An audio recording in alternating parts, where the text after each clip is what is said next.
En la perspectiva cristológica, la ley no es legalismo, ni es moralismo. La historia del pacto, como hemos visto, el Antiguo Testamento no nos da un álbum de recortes con narrativas que son útiles como ilustraciones. Al contrario, contiene el registro de la divina obra progresiva de redención con el conflicto entre el simiente de la mujer y la simiente de la serpiente. No debemos atrevernos a predicar el encuentro de David con Goliat como ejemplo de la valentía que podemos invitar en nuestros conflictos con los gigantes que nos atacan. Tal interpretación hace trivial la revelación del Antiguo Testamento. El llamamiento de David y su nombramiento como el ungido de Dios tiene significado profundo en la revelación de la obra redentora de Dios. El Señor nos prepara para entender algo del significado de la victoria final de Cristo sobre Satanás y los poderes de la oscuridad. La salvación lograda por David tiene un significado tipológico que no está desconectado de la realidad histórica, sino basada en ella. En otro ejemplo breve, la poesía, así como la ley del Antiguo Testamento, está basada en la historia de la redención. Muchos de los salmos son escritos en primera persona del plural. El pueblo de Dios confiesa su fe en su Señor, dando alabanza a su nombre y buscando liberación de sus enemigos. El salmista individual no expresa meramente sentimientos privados. En muchos casos, el salmista es David, clamando a Dios en plena conciencia de que Él es el ungido del Señor. Aun cuando otro individuo inspirado sea el autor de un salmo, está escrito en la capacidad representativa de alguien que es llamado a servir al Señor. La función de los salmos en el trabajo de Dios con su pueblo es patente al principio cuando el cántico de Moisés es dado por inspiración divina. El cántico no es una profecía dirigida a Israel ni tiene la forma de la ley del pacto como los 10 mandamientos. Al contrario, tiene la forma de una respuesta de adoración a la revelación de Dios. Sin embargo, forma parte del testimonio de Dios a Israel, memorizado y entonado como parte de la herencia de Israel. Responderá en su cara como testigo cuando se vuelvan infieles al Señor, su roca. Las otras canciones inspiradas de Israel tienen la misma función. Cuando el pueblo del Señor o los siervos del Señor invocan su nombre, sus canciones son escritas para adoración y súplica, no para entretenimiento. Como expresiones de adoración son selladas con la distinción del trato de Dios con Israel, o sea, con la historia de la redención. Las alabanzas a Dios que describen sus atributos no tienen el motivo de los himnos que se encuentran entre los gentiles politeístas. El salmista inspirado no tiene el problema del politeísta. Como el mujeriego con muchas novias, el politeísta tiene que convencer al Dios de quien busca a favor que Él es el máximo de todos los dioses, por lo menos ahora. Al contrario, los salmos de Israel son caracterizados por la alabanza declarativa, así como la descriptiva. El Señor es adorado por lo que ha hecho y por quién es, el Dios del Éxodo, el Dios que redimió a Israel y que hizo su pacto con David.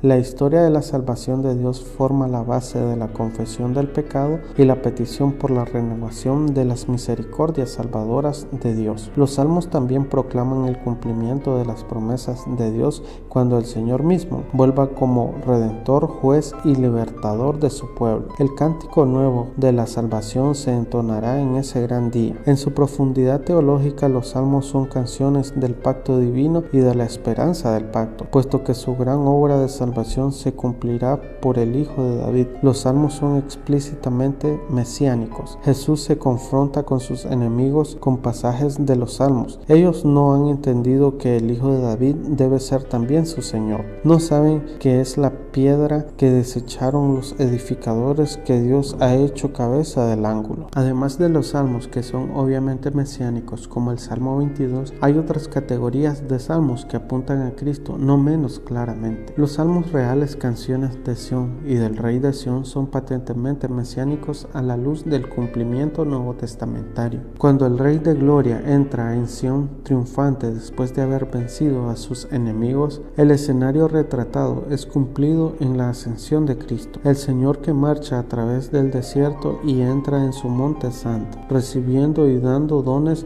a los hombres. El Señor cuyo camino es el desierto fue preparado por Juan el Bautista. El que es juez venidero es el Salvador que lleva a su pueblo consigo en triunfo. su trono está establecido para siempre, Él tiene dominio universal, el Rey recibe a su esposa y su familia como corona de bendición. En Jesús los salmos que exaltan al Rey davídico y los que exaltan al Rey eterno se unen. Conclusión: solo percibiendo el enfoque en Cristo podemos entender la profundidad del significado del Antiguo Testamento. Es precisamente el descubrimiento de esta profundidad teológica que dará a nuestra predicación el poder práctico. Algunos se oponen a la predicación cristocéntrica del Antiguo Testamento no porque cuestionen que sea correcta, sino porque piensan que es demasiado complicado. Esta objeción es fuerte si no estamos dispuestos a ser obreros de la palabra, trabajando en predicar y enseñar. Es mucho más fácil construir sermones de manera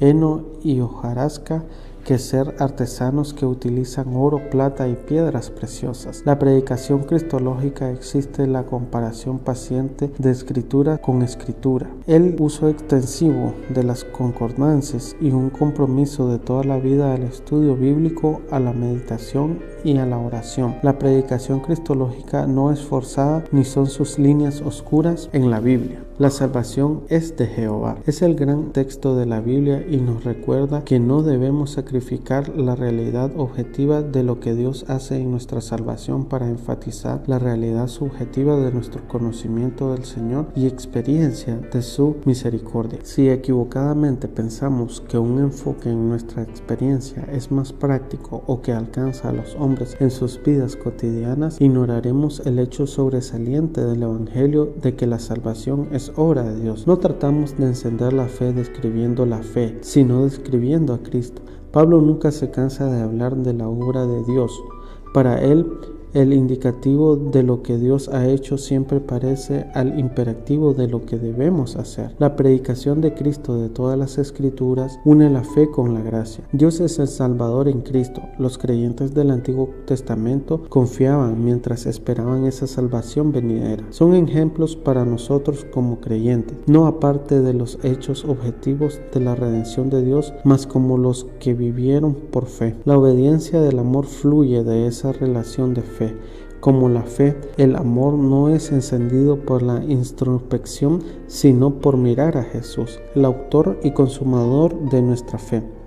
Amamos porque Él nos amó primero. Es el amor que Dios ha derramado en nuestros corazones. Las Escrituras están llenas de instrucción moral y exhortación ética, pero la base y el motivo de todo se encuentra en la misericordia de Jesucristo. Debemos predicar todas las riquezas de las Escrituras, pero a menos que el centro mantenga en órbita todas las partes y piezas de nuestra consejería desde el púlpito, de nuestra condenación de los pecados sociales, de nuestro pensamiento positivo o negativo, todos volarán y se esparcirán en el aire dominical. Pablo se propuso no predicar entre los corintios cosa alguna sino a Jesucristo y a este crucificado. Deje que otros desarrollen las modas pasajeras del púlpito. Usted sea especialista en predicar a Cristo.